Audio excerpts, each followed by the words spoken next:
asking for help. I hate admitting that I don't know how to do something. I hate asking for better from my relationships because I'm worried it will turn into a big conflict. And believe it or not, I actually really don't like making things and writing things and putting them out there for other people to be able to judge. Although obviously I still do that.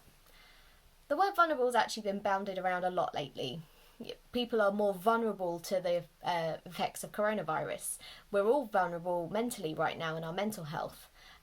Financially, a lot of us are very vulnerable right now and probably will be for a while. And it's horrible admitting that we're vulnerable. And I think a lot of us don't actually like it. Because being vulnerable means saying you're unsafe, that you're incapable, or even you're weak. You know, when you make yourself vulnerable to someone in your life, you sort of put yourself out there without a safety net. And it's scary. It's scary to ask for help because there's a chance that the other person will say no, or they'll think less of you and how capable you are of taking care of things yourself. It's scary to ask for more, whether you want more date nights with your partner or you will ask for a big promotion at work, because there's a chance they'll say, no, you don't deserve that, or I'm not going to give that to you. It's scary to create something, to put your ideas out there, because there's a chance, and actually a certainty, that not everyone's going to love what you put out there. And you're opening yourselves up to criticism, and that's hard not to take personally. Back at the beginning of lockdown, I needed a break. I desperately needed time off. I was exhausted, I was stressed, I was overwhelmed. I was just not coping, and yet I refused to admit that I needed time off. People kept saying, maybe you should take a week off, and I was like, no, I can do it. No, like, no one else can do what I'm doing at the moment, so it's fine, I can do it, I'll power through. And eventually, I had a bit of a tiny breakdown, and I just had to take a week off. And you know what happened? Nothing. The world did not end. In fact, everything ticked along quite nicely without me, and it was quite arrogant of me to assume that it wouldn't. When I asked for help, people gave it to me. They gave me time off, they stepped up and took care of my job. Ruth brought me brownies. And that thing I was worried about happening, people thinking I wasn't very capable anymore, and I really like people thinking how capable I am. Well, actually, the opposite turned out to be true.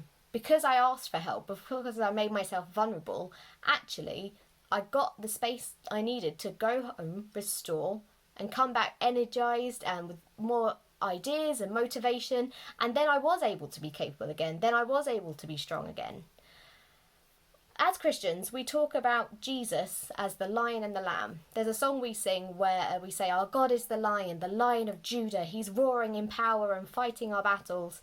And then we also talk about our God is the lamb who was slain.